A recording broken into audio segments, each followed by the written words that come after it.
โลกนี้มีธรรมประจำที่เมื่อทำดีจะไม่ดีมีที่ไหนมีสุขบ้างทุกข์บ้างช่างประไรเป็นวิสัยของมนุษย์ปุถุชนขอกราบไหว้สาครูบาอาจารย์ทุกท่านขอเจริญพรศรัทธาญาติโยมผู้ใฝ่ในศีลในธรรมทั้งหลายมาแล้ว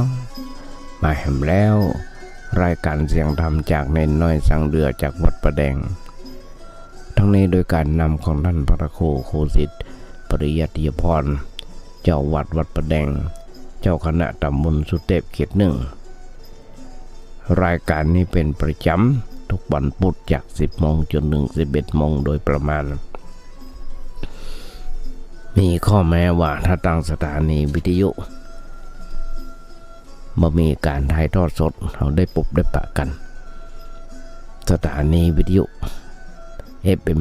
104.5 ของวัดไผ่หินอาตมานั่งจัดรายการอยู่ที่วัดประแดงส่งเสียงมายังสถานีวิทยุ FM 104.5 ของวัดไผ่หินเป็นประจำจาก 10 โมงจนถึง 11 โมงโดยประมาณโดยมีท่านพระครูสมุวิศวัตรวรกิจโจนายสถานีและเจ้าอธิการเมตตาให้อาตมาภาพได้มีโอกาสฝึกมีโอกาสหัดในการน้อมนำเอานำธรรมคำสอนองค์พระสัมมาสัมพุทธเจ้ามามาจาญาติโยมฟังเป็นประจำโดยเฉพาะอาตมาภาพสามเณรสมบงดำเนินรายการมาหลายปีดีดักทุกวันจาก 4 โมงมาแรงจนถึง 2 ทุ่มอาตมาจะได้เอาเทปที่บันทึกไว้ส่งเสียงไปตามเทคโนโลยีนั่นก็คือ Facebook Line Messenger YouTube โดยเฉพาะ YouTube ฟังได้ตลอดเวลาพิมพ์เข้าไปว่าเนนน้อยสังเดือเขาก็ได้ปะกันฟังได้ตลอดเวลาเพราะฉะนั้นฝากกับศรัทธาญาติโยมทั้งหลายด้วยทุกวันญาติโยมทั้งหลาย เพราะฉะนั้นอาตมาภาพนะครับความเมตตาจากครูบาอาจารย์หลายบุหลายท่านด้วยกันอาตมาส่งเทปไปให้วนฟังทุกวันตั้งแต่ 4 โมงจนถึง 2 ทุ่มอย่างที่บอกมีครูบาอาจารย์หลายผู้หลายท่านมีบัณฑิตนักปราชญ์ครูบาอาจารย์ญาติโยมหลายท่านได้กำติกำชมมาว่ารายการให้เป็นอย่างไรผิดกระถูกเปิ้นได้เมตตาธรรมภาพสั่งสอนธรรมภาพติชมธรรมภาพต้องขออนุโมทนากราบขอบคุณในน้ำใจของครูบาอาจารย์หลายๆท่านด้วยกันทั้งนั้นที่บ่เคยหันหน้าหันตากันก็มีธรรมภาพส่งเป็น YouTube ส่งเป็นไลฟ์เพราะว่าลูกศิษย์ลูกหลานดันเต้าไปอยู่ต่างประเทศกันหลายคนเปิ้นก็ง่อมเปิ้นว่าเปิ้นก็เปิดมาฟังไปเพราะฉะนั้นนี่เป็นประโยชน์อย่างนึงเป็นสถานี FM 104.5 เป็นสถานีเพื่อการเผยแผ่พุทธศาสนามีตลอด 24 ชั่วโมงเปลี่ยนสับเปลี่ยนหมุนเวียนคณาจารย์บัณฑิตนักปราชญ์พระองค์ทรงเจ้ามีหลายรสหลายชาติหลายภาษามาอย่าจมฟังมาแสดงธรรมอย่าจมฟังเพราะฉะนั้นการเผยแผ่พุทธศาสนาเป็นหน้าที่ของพุทธบริษัททั้งสี่แต่มาผู้หนึ่งที่ชอบเผยแผ่เอาต่อที่หูเน้นน้อยมีความหูน้อยก็เอาต่อที่หูเพราะฉะนั้นญาติโยมทั้งหลายอาตมาได้ขยายใจความในบทกลอนที่บอกว่าถ้าโลกนี้มีธรรมประจำที่เมื่อทำดีจะไม่ดีมีที่ไหนมีสุขบ้างทุกบ้างช่างประไรเป็นวิสัยของมนุษย์ปุถุชนก็ได้ขยายใจความให้ญาติโยมฟังมาได้ปีดีดักก็ยังมาจบยังมาเสียงเดือเพราะอย่างเพราะทุกเมื่อเชื่อวัน เป็นอย่างที่โบราณว่าอย่างที่บทกลอนเพิ่นว่าคนเฮานะขาดศีลขาดธรรมกันบ่น้อยเลยละญาติโยมทั้งหลายและเอกละอ่อนครูบาอาจารย์เป็นถึงครูบาอาจารย์เป็นถึงละเอกละอ่อนตั้งแต่ละเอกละอ่อนก็มีการฆ่าด่านฟันแทงกันละอ่อน13-14ลูกผัวลูกเมียกันยังปอดเดือดฆ่ากันตายหันกันทุกเมื่อเช้าวันญาติโยมทั้งหลายเพราะอย่างเพราะอาวุธยุทโธปกรณ์อย่างต่างๆอาวุธขันฆ่ากันตายนะหาได้ง่ายเพราะฉะนั้นญาติโยมคนเฮานะขาดศีลหลวงพ่อพุทธทาสหลวงพ่อปัญญาเพิ่นถึงบอกว่าถ้าธรรมะไม่กลับมาโลกาจะวินาศหันว่ามันจะแต่จะจริงแบบนั้นจริงๆญาติโยมก็ต้องคือกันเด้อคนเฮามีศีลบ่อยยังมีศีลไว้เพื่อป้องกันตัวป้องกันเพศภัยตัวเก่าตัวหรือคนอื่นตัวเพราะฉะนั้นถือศีลข้อเดียวพอคือเข้ามาแก้ตัวมันก็หมดปัญหาทุกอย่างทุกอันที่มีปัญหากันที่มีปัญหากันอยู่ก็เพราะว่าเกิดจากการความหันแก่ตัวเองยิ่งหันแก่ตัวยิ่งมีปัญหามากขึ้นทุกเมื่อขึ้นทุกทีเพราะความหันแก่ตัวหนักขึ้นคิงรู้จักหาก่อว่าหาโรคไผ่สังคมก็ไม่ปัญหา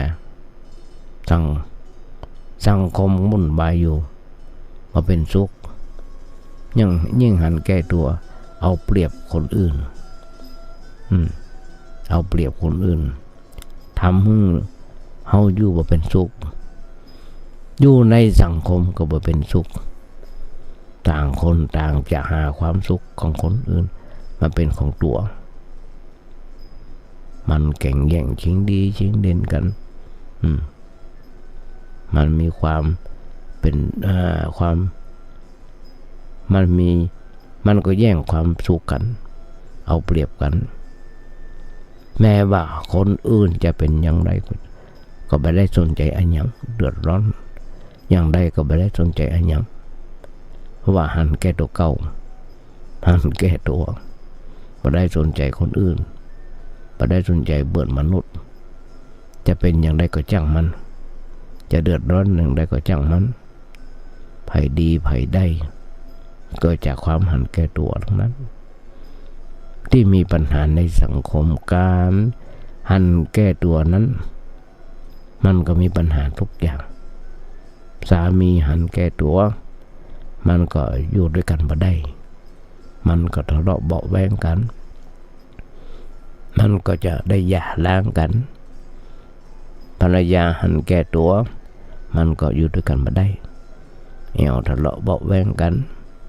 หาเรื่องกันมันก็จะหา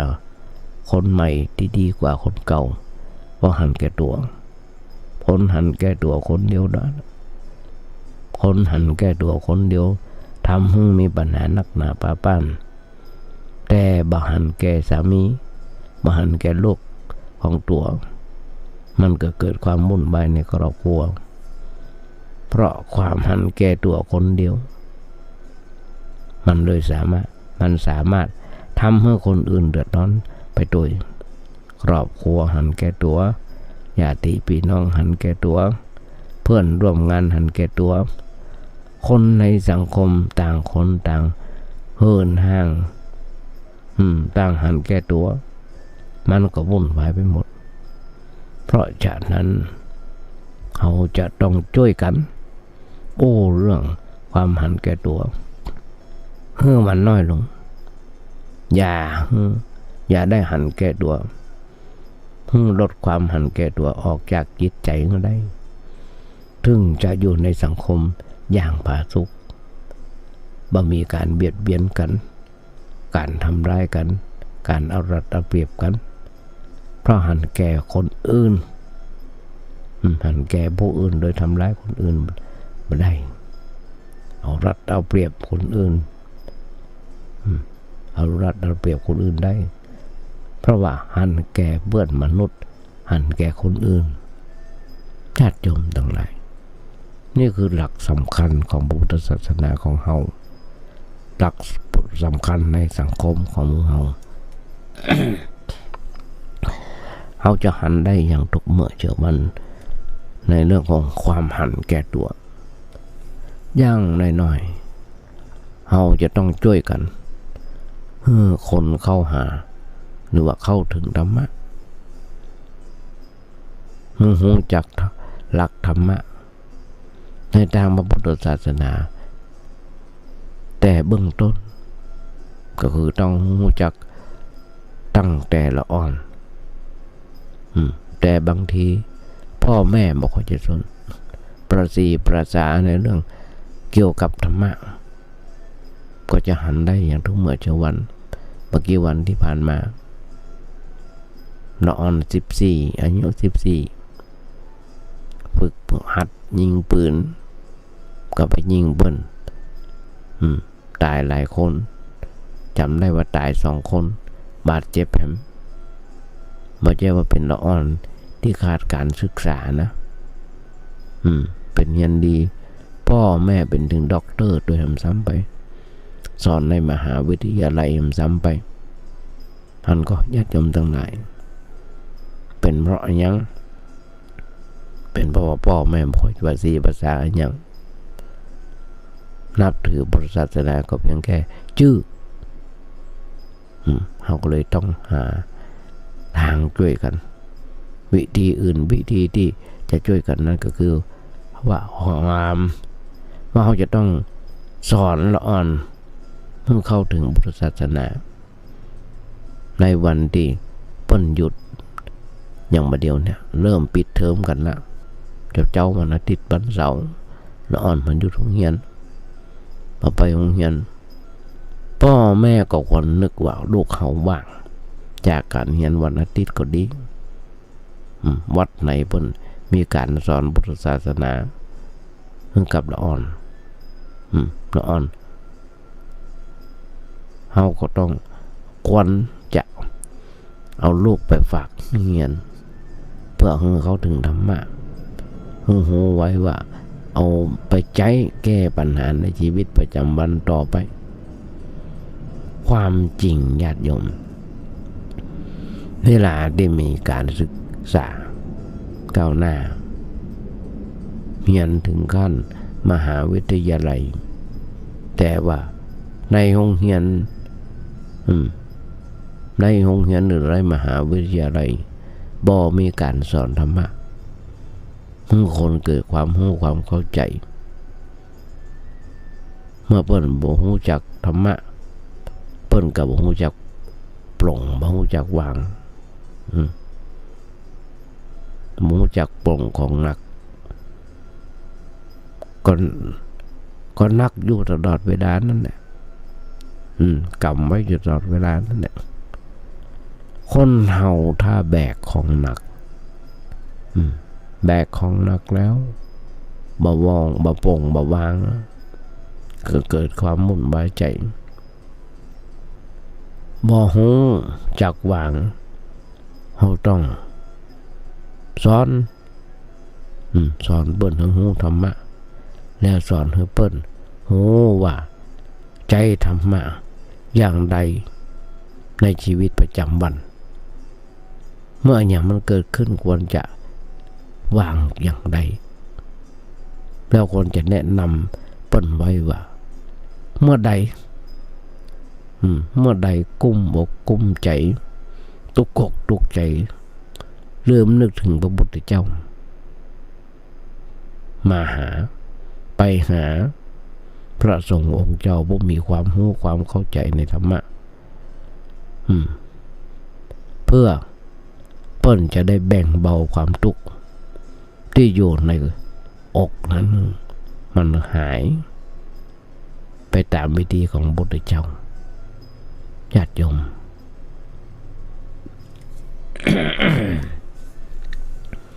ธรรมะจะช่วยธรรมะจะช่วยเฮาในเมื่อเฮาเข้าหาธรรมะแต่ในเมื่อเฮาบ่เข้าหาธรรมะ ธรรมะจะช่วยได้อย่างไรจะช่วยเราได้อย่างไรเปรียบเทียบยามันอยู่ในขวดจะช่วยคนหายได้อย่างไรหมออยู่ที่โรงพยาบาลเขาป่วยอยู่ที่บ้านเราไปหาหมอเขาจะหายได้อย่างไรหายมาได้ต้องกินยาตาม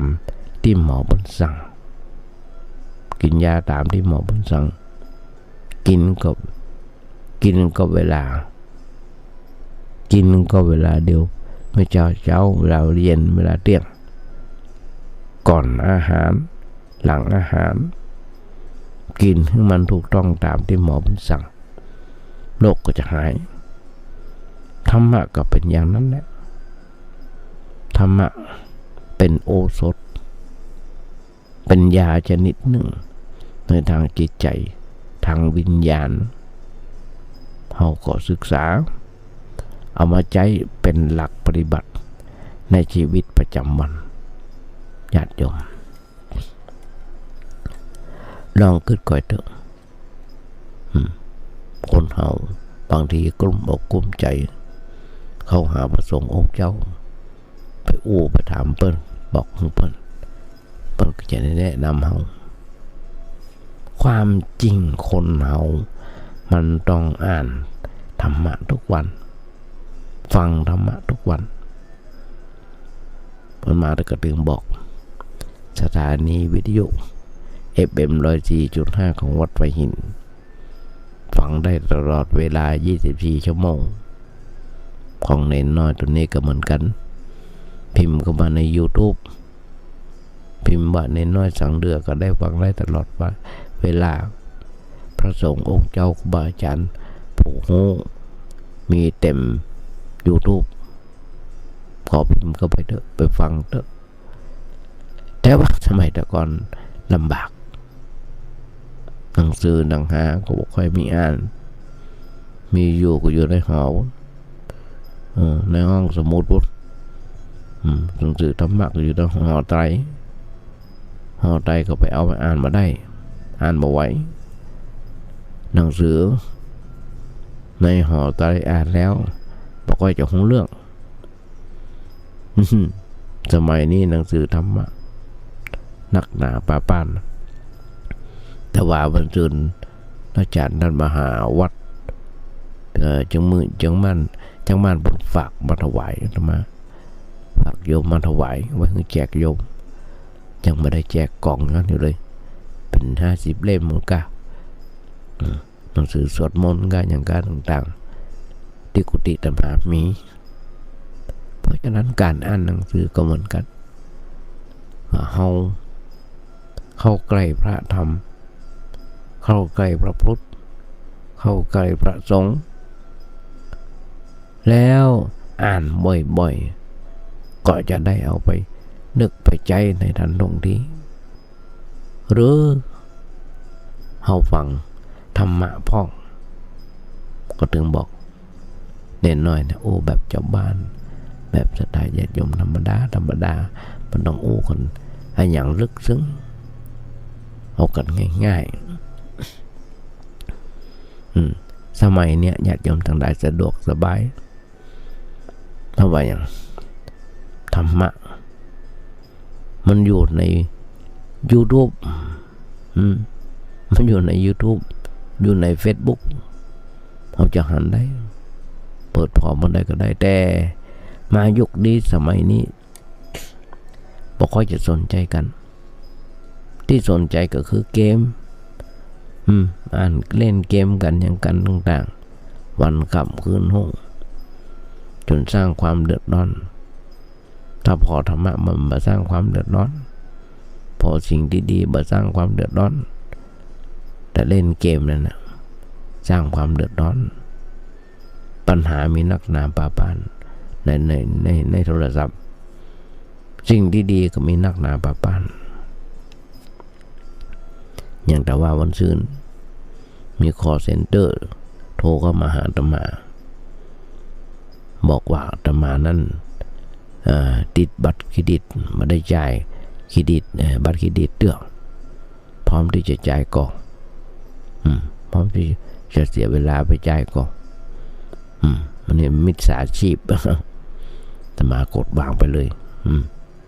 เพราะฉะนั้นญาติโยมทั้งหลายมีทั้งโทษและมีทั้งคุณโทรศัพท์ถ้าใจดีก็มีคุณถ้าใจบดีก็มีโทษบางคนเป็นถึงด็อกเตอร์ถูกหลอกถูกต้มเสี่ยงไปเป็นได้10 ล้านเป็น100 ล้านก็ยังมีอันก็ญาติโยมทั้งหลายเจ้าหน้าที่บ้านเมืองเพิ่งก็ไล่จับได้ยับถามเพิ่นอู้ในรายการทีวีว่าวันหนึ่งมีคนแจ้งมาในเรื่องเกี่ยวกับการหลอกลวงมิจฉาชีพโอนเงินอย่างต่างๆมันเนี่ย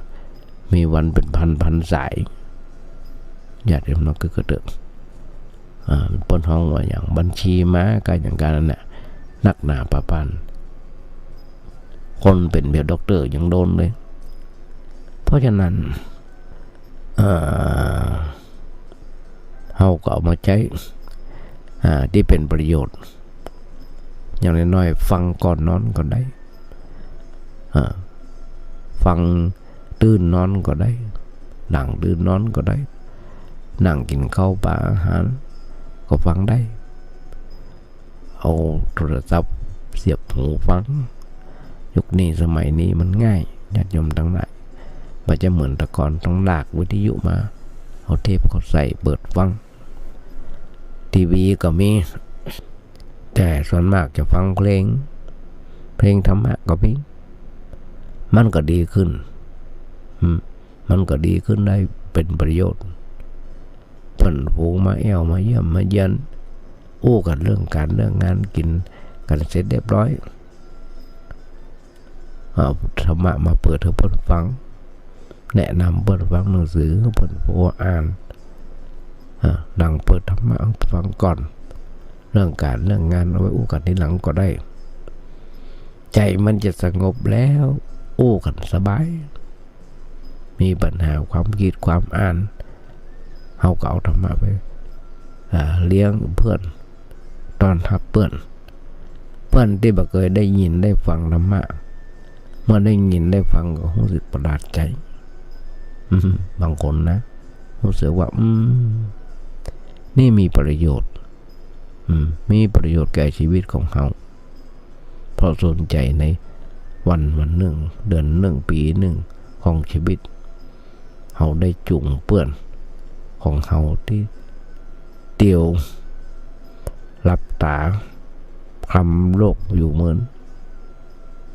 มาได้มืนหูมืนตามาได้มืนหูมืนตาหันหน้าหันตาเข้าหาธรรมะนับว่าเป็นการช่วยเหลืออย่างประเสริฐอย่างประเสริฐของประเสริฐแก่เปื้อนแล้วต้องดึงเบื้อนเข้าหาสิ่งที่ถูกที่ต้องเพื่อความเขาก็เต็มใจอาจารย์ตึงบอกธรรมาเสมอว่าพ้นมาทำบุญสุนทานก็ต้องเอาธรรมะปูให้เปิ่นฟังแนะแนวทางให้เปิ่นฟังสิ่งอย่างกันบางสิ่งบางอย่างที่ทำบ่ถูกบ่ต้องหลายครั้งและทุกครั้งที่ธรรมาจะจะจ่าให้เปิ่นฟังเพราะว่าจะเป็นการตรวจน้ำการถวายสังฆทานการอย่างการต่างๆให้เปิ่นเข้าใจบางคนเปิ่นห่วงในเรื่องของสังฆทานต้องการมาถวายธรรมะอย่างเดียวเพื่อธรรมะได้กินได้ใช้คนเดียวไม่ใช่คำว่าสังฆทานเป็นของหมู่สงฆ์อธิบายให้เปิ่นฟังสงฆ์จะหยิบไปช่วยไปใช้ได้โดยที่บ่ผิดศีลบ่ผิดธรรมอันนี้คือถวายสังฆทานสังฆะแปลว่าสงฆ์ในสำนักงานเหมือนกันทุกๆสำนักงานเขาเคยชวนเพื่อนมาในทางที่ถูกที่ต้องบ้องก่อชวนเพื่อนให้เกิดปัญญาบ้องก่อความคิดความอ่านในเรื่องชีวิต ได้อย่างถูกต้องก็น้อยนักที่จะจวนกันเวลาปะกันในเวลาปะกันก็ได้แต่วางแผนกันว่าแมลงเนี่ยจะไปที่ไหนกันดีจะไปนั่งร้านไหนดีจะไปห้องหนังที่ไหนดีสมัยนี้มันมีค่อยมีห้องหนังไปร้านเหล้าไหนดีพับไหนดีหรือจะไปกินข้าวเมื่อวันกันที่ไหนดีวางแผนแต่เรื่องทางวัตถุวางแผนแต่เรื่องของวัตถุแต่เขาบอกวางแผนเรื่องของธรรมะกับเปื่อนมาหาโอกาสธรรมะให้เปื่อนฟังกลัวเปื่อนกันกลัวเหมือนกันกลัวว่าเปิ้นจะหาว่าเฮานั้นแก่วัดแก่ธรรมะไปแต่ว่าการแก่วัดแก่ธรรมะเนี่ยดีกว่าแก่เหล้าแก่การพนันดีกว่าแก่เหล้าแก่การพนันขันต่อเพราะว่าการแก่เหล้าที่ขาดทุนมันขาดทุนแก่การพนันก็แก่การเที่ยวกลางคืนแก่เรื่องบรรทุกต้องเลี้ยวไหลมันมาได้เรื่องอะไรอย่างแต่ถ้าเปื่อนเฮามาหาปีป้านาอาปู่ย่าตายายมาหามแล้วพอจะมาธรรมะก็บอกว่าจะเทศน์ทำลาวประเทศทำลาวก็ยังเปิ้นเฮาก็จวนไปหาโอกาสสนทนาไปเปิ้นก็คอยซึมซาบเข้าไปทีละเล็กทีละน้อยแต่มามีหลานเบาอยู่นี่คนนึงตอนนี้เรียนอยู่ป.4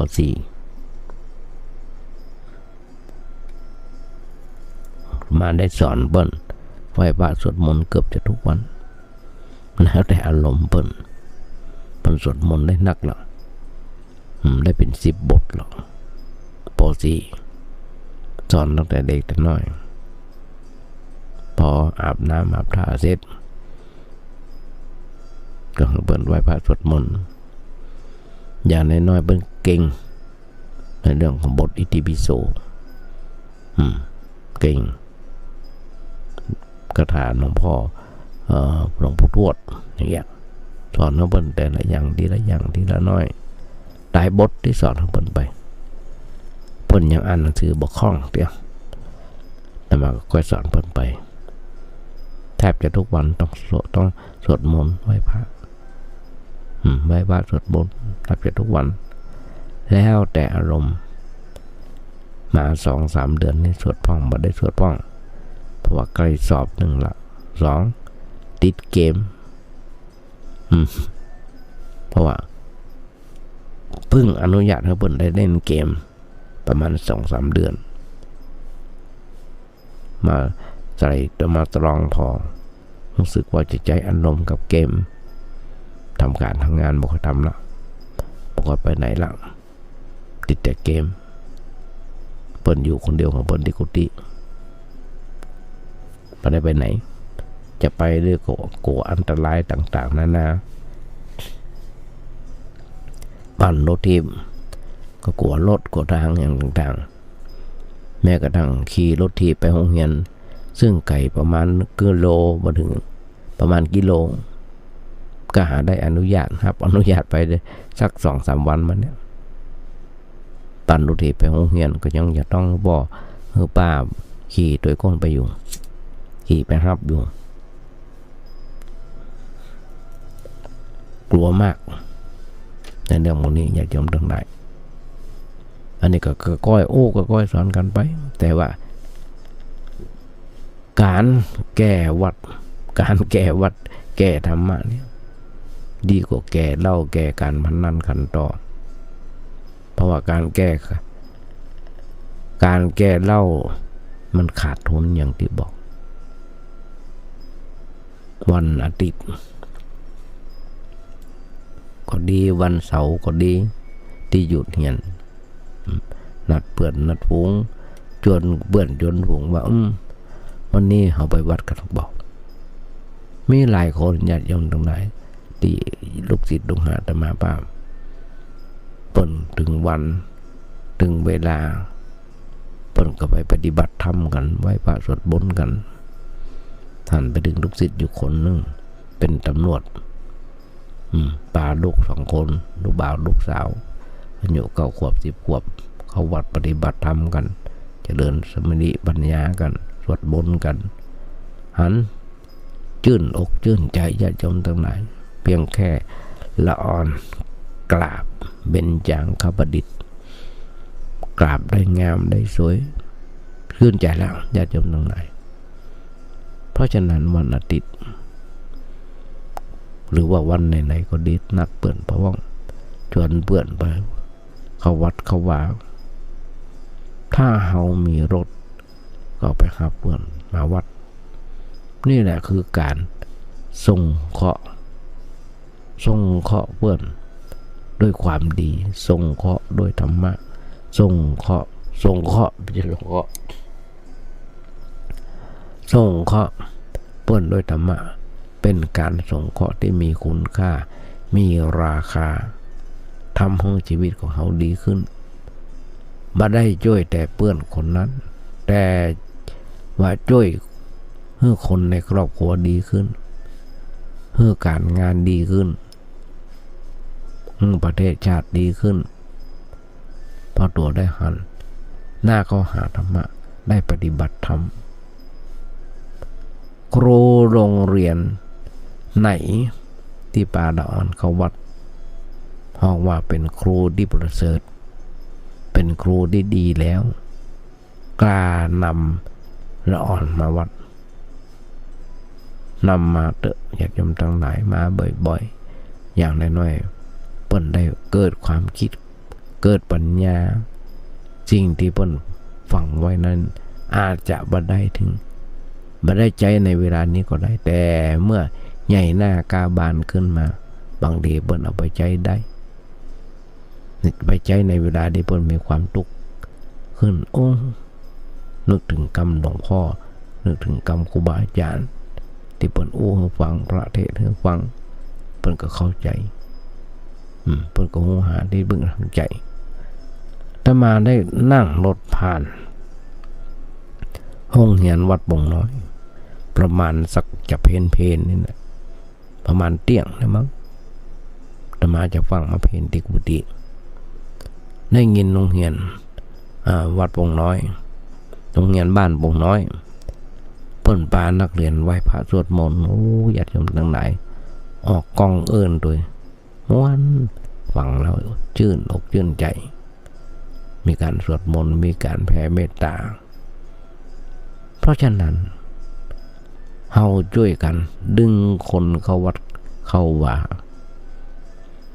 ดึงมาก็เอาเทปเบิ่นเอาหนังสือไปก็เบิ่นฟังวันเกิดก็ส่งเทปส่งหนังสือส่งเทปส่งหนังสือธรรมะเบิ่นเขาฟังเพราะฉะนั้นคนเฮามันจะดีขึ้นเมื่อได้เข้าหาพระเราได้นำพระมาใส่ไว้ในใจแล้วก็ศึกษาพระนั้นศึกษาว่าพระนั้นช่วยชีวิตจะคิดอะไรยังจะอะไรยังจะทำอะไรยังนึกถึงคำสอนของเพิ่นนึกถึงพระสงฆ์อริยสาวกของพระพุทธเจ้าเขาก็สบายใจนะพอเป็นแบบเนี้ยอยากจะทั้งหลาย คนเฮานั้นต้องฟังเงียบห้อง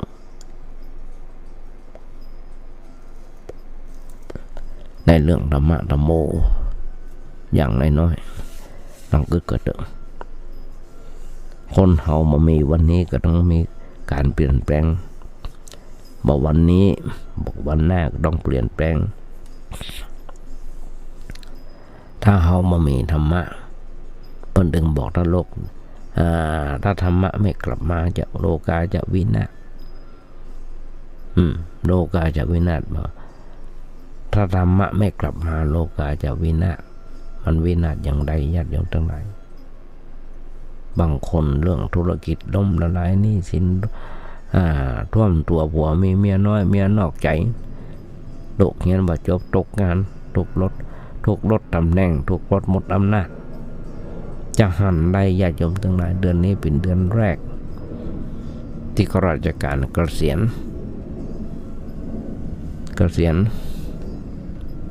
ข้าราชการเกษียณสิ้นเดือนกันยามาตุลาพอตุลาพบก็สิ้นเดือนกันยาพบก็เกษียณกันนักละก็บอกว่าได้สนใจในว่าเรื่องวัดเรื่องว่าเขาเศร้าส้อยงอยเงาอยู่ที่บ้านเกษียณแล้วมีลูกมีหลานอยู่มีไห่มีนาสวนทำอยู่ก็ยังแควนยังพอทำเนาอยู่แต่บางคนมาใจอย่างนั้นอย่าโยมทั้งหลายมาเศร้าทำความเศร้าอกเสียใจอยู่ที่บ้านบางคนถูกบทอำนาจเรื่องราวเราเนี่ยหลายคนยึดถือกันว่าเป็นเรื่องที่ใหญ่โตมโหฬารแต่ถ้าเอาไปเปรียบเทียบกับ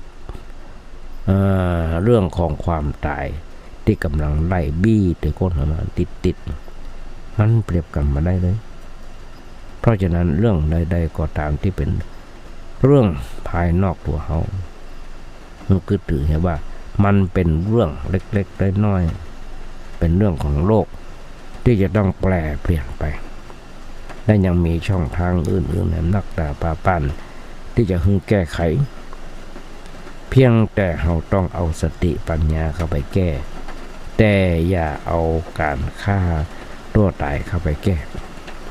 ญาติโยมทั้งหลายวันนี้ตอนนี้ที่มันเนี่ยฝนกำลังเริ่มจะตกแล้วละหน้าฤดูฝนแล้วเนาะพอใกล้บทฝนก็จะขึ้นฤดูหนาวออกฤดูหนาวละเอาฤดูหนาวละเพราะฉะนั้นทุกมันหมดได้เพราะการไหว้วอนบางคนเป็นแบบนั้นดอกเราเกิดไว้เสมอว่าเราไม่สิ่งใดๆที่จะทำให้เราเป็นทุกข์ได้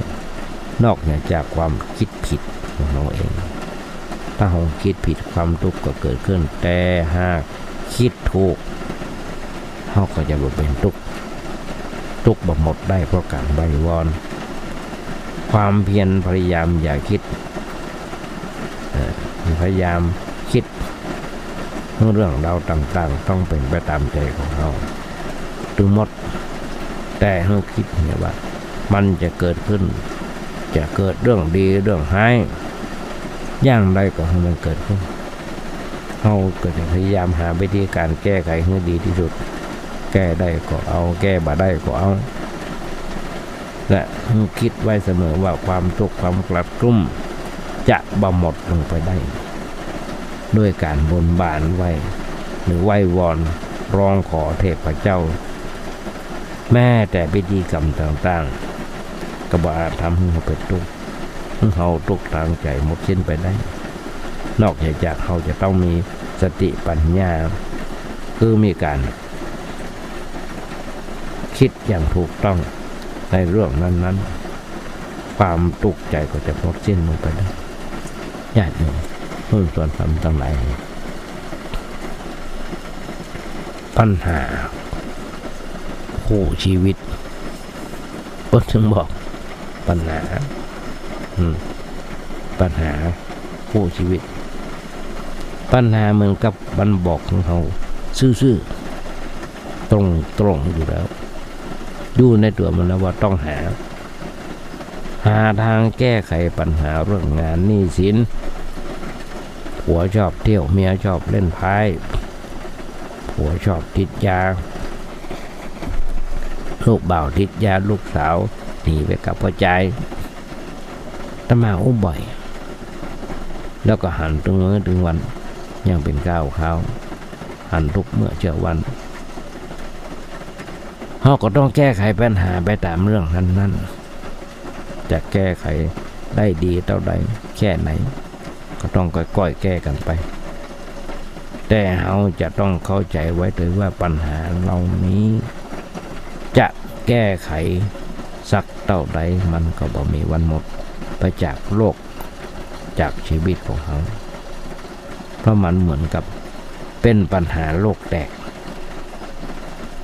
ที่แก้กันสักเท่าใดก็ไม่มีวันหมดวันสิ้นและนับวันมันจะยุ่งเหยิง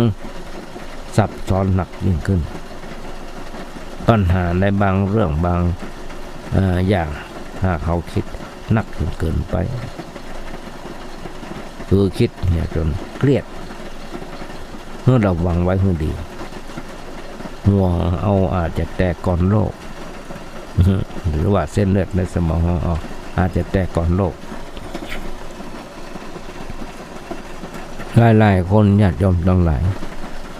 บอกว่าตัวเก่านั้นแย่แล้วหลายๆอย่างที่เสียไปเหมือนกับล้มละลายเพราะว่าชีวิตคู่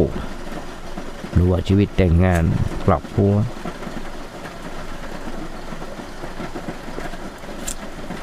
ธุรกิจเขาจะมาคอยถ้าเอาแต่รัฐบาลแจกเงิน 10,000 บาทนมแจกเดือนกุมภาพันธ์ปีหน้าจะได้ก็บ่ได้ยังหัวเรื่องเด้อเพราะฉะนั้นบางคนล้มลุกการเขาล้มวันนี้บ่ลุกขึ้นยืนในวันหน้าญาติโยมทั้งหลายเขาล้มวันนี้บ่ลุกขึ้นยืนในวันหน้ามันต้องประสบปัญหาครับเมื่อต้องประสบปัญหาชีวิตจากเรื่องใดๆก็ตามจนถึงขั้นทำให้เราล้มทั้งยืนอย่างมาเป็นท่าแต่เราอย่านอนอย่ายอมพ่ายแพ้ต่อมันนึกกึศเห็นว่าเขาล้มละลายวันนี้แต่ล้มเพื่อการพักยกและพร้อมที่จะลุกขึ้นยืนต่อสู้อย่างแข็งแกร่งในวันต่อไปเขาล้มได้แต่อย่านอนอย่าสิ้นหวังเขาล้มวันนี้แต่ล้มเพื่อลุกขึ้นยืนในวันหน้าของกึศเนี่ยว่าตอนเนี้ยเขาเป็นแบบเปรียบเหมือนเช่นต้นไม้เมื่อถึงฤดูกาลผลิพัดใบเปลี่ยนใบมันก็สลัดใบทิ้งจนเกลี้ยงมาบอกได้ครั้งกุฏิธรรมาภาพอยู่ที่วัดประแดงอยู่ที่อุโบสถต้นไม้เต็มญาติโยมทั้งหลายพอถึงเวลามันผลัดใบเปลี่ยนใบโล้นหมดกวาดกันไปกองไว้เพื่อเอาไว้ทำปุ๋ยบ่เผาที่นี่บ่เผากวาดไปกองไว้เขาทำเป็นปุ๋ยกับดินกับหญ้ามันเจริญงอกงามต่อไปถึงเวลาตัดเขาก็ตัดมันไปเอาเครื่องตัด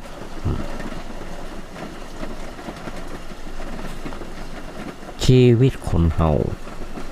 ญาติโยมทั้งหลายเปรียบเสมือนชีวิตคนทำธุรกิจนักทำงานต่างๆในทุกระดับชั้นหรือแม้แต่การใช้ชีวิตคู่ในครอบครัวซึ่งมาตั้งอย่างกับการร่องเรือออกสู่ทะเลเพื่อจับปูจับปลามากินมาขายย่อมจะต้องเจอกับพายุก็เจอกับปัญหาเจอกับมรสุมต่างๆมีทั้งคลื่นลมแรงและพายุฝนที่ตกกระหน่ำยังเดี๋ยวนี้ฝนกำลังตกแต่มรสุมเหล่านั้นก็บ่ได้เกิดขึ้นเสมอเพียงแต่เกิดขึ้นชั่วคราวเท่านั้นเหมือนกันฝนที่ตกอยู่บริเวณเนี่ยพวกบางฟังที่นิยมจะได้ยินในวิทยุเนี่ย แล้วมันก็ตกคำเดียวน่ะอย่างมากก็บ่เกินเกินชั่วโมงมันก็จบแล้วมันก็เสี่ยงแล้วเพราะหลายวันนัดที่มันไม่ได้ตกพยากรณ์อากาศเพิ่นบอกกรมอุตุเพิ่นบอกว่าฝนจะตกตั้งแต่วันนี้ไปทำหลายวันที่อื่นที่ไกลบางที่บางแห่งน้ำท่วมน้ำนองให้นาป่าตั้งเสียหายบ้านเฮานี่ยังแห้งแล้งกันอยู่บางที่บางแห่งก็ท่วมเพราะฉะนั้นญาติโยมทั้งหลายนี่คือธรรมชาติธรรมชาติเหมือนกันแต่ยังเฮาไปออกเจอมรสุมเหล่านั้นมันมาได้เกิดขึ้นเสมออย่างที่บอกเพียงแต่เกิดขึ้นชั่วครั้งชั่วคราวเท่านั้นแต่เมื่อเรือหรือว่าเรือยังมาแตกมาจมลงเขาก็ยังสามารถหาปูหาปลาปิกมาเลี้ยงชีวิตได้แห่งต่อไปทุกชีวิตก็เช่นกันย่อมต้องประสบกับปัญหาเปรียบเสมือนกับร่องเรือออกทะเลอย่างแน่นอนอยู่แล้วเพียงแต่เฮาบ่หวาดวิตกจนเกินไปมีความอดทนในการต่อสู้อย่างต่อสู้ชีวิตต้องใช้สติปัญญาแก้ไขปัญหาที่เกิดขึ้นด้วยจิตใจที่สงบเย็นเขาย่อมชนะอย่างแน่นอนและให้คิดไว้เสมอว่าถึงแม้เขาจะมีหนี้สินจนล้นพ้นล้นธนาคารแต่เขายังเป็นหนี้เพียงแค่ด้วยทรัพย์ส่วนชีวิตของเขาไม่ได้เป็นหนี้ไผชีวิตของเขาไม่ได้เป็นหนี้ไผเรื่องดีหรือว่าเลวตอนไหนที่เกิดขึ้นเวลาที่เราประสบกับเรื่องที่บดีอย่าไปคิดว่าทำไมถึงต้องเป็นเราทำไมต้องมาเกิดที่เราที่คนในครอบครัวของเราทำไมต้องมาเกิดในคนที่คนในครอบครัวของเราเพราะหากคิดไปยิ่งตุกไปตุกใจเป็นนักกว่าเก่าการคิดแบบนี้ไม่ใช่วิธีการคิดที่แก้ไขปัญหาแต่คือคิดไว้เสมอว่าบ่ว่าเรื่องดีหรือเลวตอนนั้นที่มันจะเกิดขึ้นกับเราและเมื่อเกิดขึ้นแล้วก็ไม่ต้องไปหวาดกลัวหรือว่าตื่นเต้นกับมันคิดยอมรับและกล้าเผชิญหน้ากับมันอย่างบ่หวั่นไหวญาติโยมหลายผู้หลายท่านได้มานั่งนั่งจากตำหาพาก็เคยบนฟังคนเฮาถึงไร้ทรัพย์แต่บ่ไร้ปัญญาเมื่อธุรกิจการงานเกิดการขาดทุนย่อยยับหรือว่าสิ่งอื่นๆที่เฮาหวังต้องพังพินาศแม้จะมีอันยังเหลืออยู่เลยก็ตามแต่เมื่อเกิดไว้เห็นว่าสิ่งเหล่านี้มันมาสำคัญอันอย่างนักเพราะมันเป็นสิ่งที่จะต้องแปลเปลี่ยนไปตามเหตุปัจจัยเสมอทั้งเฮาและคนอื่นจะต้องเจอกับความมันแน่นอนด้วยกันทั้งนั้นญาติโยมสิ่งนี้เป็นสิ่งที่แน่นอนที่ว่าเขาต้องเจอกันทั้งนั้นส่วนการประคับประคองชีวิตเพื่อคงอยู่เพื่อสร้างความดีนี่ก็สำคัญยิ่งกว่าเพราะความดีเป็นเปรียบเสมือนเครื่องหมายที่แสดงถึงว่าเราเป็นมนุษย์ผู้มาเกิดบ่เสียชาติเกิดบ่เสียที่เกิดบ่เสียที่เกิดปัจจัยมนุษย์แค่เพียงว่าทำธุรกิจล่มสมหวังแต่เป็นมนุษย์ได้เพราะความดีถึงแม้เราจะเหลือเพียงแค่ชีวิตล้วนไร้ทรัพย์แต่เมื่อสติปัญญายังมีเราก็ยังมีโอกาสลุกขึ้นสู้เพื่อห้องเอาสิ่งที่สูญเสียไปปิกขึ้นมาใหม่ได้เพียงแต่เราต้องอดทนต้องทนให้ได้เวลากับการสูญเสีย มีโอกาสคลี่คลายตัวของมันเองสักระยะหนึ่งแล้วเมื่อนั้นก็เริ่มก้าวเดินใหม่แต่หากว่าเขาทอดใจท้อแท้สิ้นหวังย่อมหมายถึงเขาแพ้แล้วคือแพ้ทั้งที่ยังบัดตันได้ออกก้าวเดียวใช่ยมหนึ่งหลายผู้หลายท่านฟังธรรมาภาพแล้วมันเมืองเกินไปบางทีธรรมาก็เดินผ่องเตี้ยวผ่องมันเมืองเกินไปเปิ้นว่านะธรรมามันกึดยังได้ก็จะญาติโยมฟังนั่นน่ะเพราะว่าอย่างเพราะว่ามันกึดยังได้ก็จะตามที่กึดได้นะวันหนึ่งก็มีอ่านหนังสือดูทีวีกึดยังได้ก็จะอยากจะฟังเพราะฉะนั้นสุดท้ายต้องสูญเสียการเส้นสวงหรือว่าบนบานสารกล่าวสิ่งศักดิ์สิทธิ์เพื่อได้ตามที่เขาต้องการนั้นมันก็ขึ้นอยู่กับกฎของความบัดเที่ยงแท้เหมือนกันความบัดเที่ยงเหมือนกันบางครั้งก็ได้บางครั้งก็ไม่ได้ถ้าที่เขาได้มานั้นเป็นเพราะมันมีเหตุที่จะทำเขาได้มาในสิ่งนั้นอยู่แล้วเขาถึงได้มาไม่ใช่เพราะมันได้มาด้วยสิ่งอื่นมาช่วยให้เขาได้มาไม่ใช่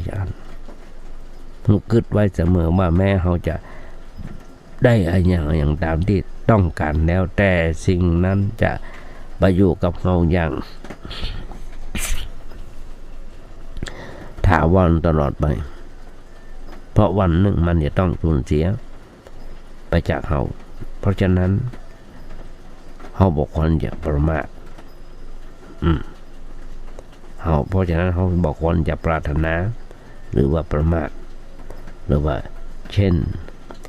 เส้นสวงอ้อนวอนเพื่อจะได้เป็นอะไรอย่างเลยมันเกิดเพียงว่าเขาจะกระทำกับมันให้ดีที่สุดต้องการอะไรอย่างก็ต้องใช้สติปัญญาคิดพอว่าทำอย่างไรถึงจะได้สิ่งนั้นมาด้วยความบริสุทธิ์และถูกต้องที่สุดแล้วก็ทดลองทำไปตามนั้นถ้ามีเหตุที่จะได้มันก็ได้ถึงสองได้ของมันเองแต่ถ้าบ่ได้ก็ให้มันแล้วไปอย่าเข้าไปเป็นทุกข์กับมันเพราะฉะนั้นญาติโยมทุกคนทำทั้งหลายถ้าเราฝึกคิดอย่างนี้เราก็มีสิทธิ์ที่จะได้อันอย่างเหมือนกันและที่ดีไปกว่านั้นคือถึงแม้เราจะบ่ได้ในสิ่งนั้นเราก็จะบ่เป็นทุกข์หรือเมื่อได้มาแล้วและมันเกิดสูญเสียไปเราก็จะบ่เป็นทุกข์เช่นเดียวกันประโยชน์ของการคิดให้ดีคิดให้เป็นเพื่อโง่เต่าตันกับสิ่งทั้งหมดทั้งมวลหลายสิ่งหลายอย่างมันก็ดีอย่างนี้คือมันจะบัดทำให้เราต้องเป็นทุกข์ในทุกๆกรณีเพราะฉะนั้นญาติโยมทั้งหลายอาตมาถึงบอกญาติโยมฟังไว้แล้วว่าถ้าโลกนี้มีธรรมประจำที่เมื่อทำดีจะไม่ดีมีที่ไหนมีสุขบ้างทุกบ้างช่างปัจจัยเป็นวิสัยของมนุษย์ปุถุชนก็ขยายใจความญาติโยมฟังได้แบบนี้เนี่ยญาติโยมคงพอจะเข้าใจกันคงพอจะได้อย่างบ้องมานักก็น้อยแล้วท้ายรายการวันนี้เดี๋ยวพอเวลาก็จะหมดแล้วนะก็ก่อนนำรายการนี้จากไปก็ขอเอางานบุญงานกุศลญาติโยมทั้งหลายฟังสักเบื้องซึ่งทางวัดป่าแดงของเฮาโดยที่มีท่านพระครูเสด็จปริยัติยาภรณ์เจ้าวัดป่าแดงเจ้าคณะตำบลสุเทพเขตหนึ่งพร้อมคณะกรรมการจะมีการก่อร่างข้างแปลงแต่เท่าที่ผ่านมาซ่อมแซมเสนาสนะหลายอันหลายอย่างก็สำเร็จลุล่วงไปแล้วตอนนี้ก็ยังเหลือศาลาอนุสรณ์หรือว่าศาลาพิพิธภัณฑ์อนุสรณ์ของพระเจ้าติโลกราชที่กำลังจะมีการเกิดขึ้นสร้างเกิดขึ้นต่อไปเพราะฉะนั้นฝากไว้กับศรัทธาญาติโยมทั้งหลายโดย แล้วในวันที่2จะมีกระถินสามัคคีจากคณะวิศวกรรมมหาวิทยาลัยเชียงใหม่ของเราจะมาเป็นเจ้าภาพทอดในกระถินในนี้ก็ฝากบอกบุญญาติโยมทั้งหลายโดยตมาจะส่งไปให้ญาติโยมทั้งหลายทุกท่านที่เป็นเพื่อนเป็นแฟนในรายการเป็น FG กันนะมันเด้อในการวิทยุเพราะฉะนั้นฝากกับญาติโยมมาได้โทรศัพท์ไปถามท่านพระครูเจ้าวาดได้เบอร์บ่มีว่า0818815690และขอกราบขอบพระคุณในน้ำใจของท่านพระครูสมุทรวิศวัตวรกิจโจในสถานีที่ให้เมตตาให้ธรรมภาพได้มีโอกาสฝึกมีโอกาสหันในการน้อม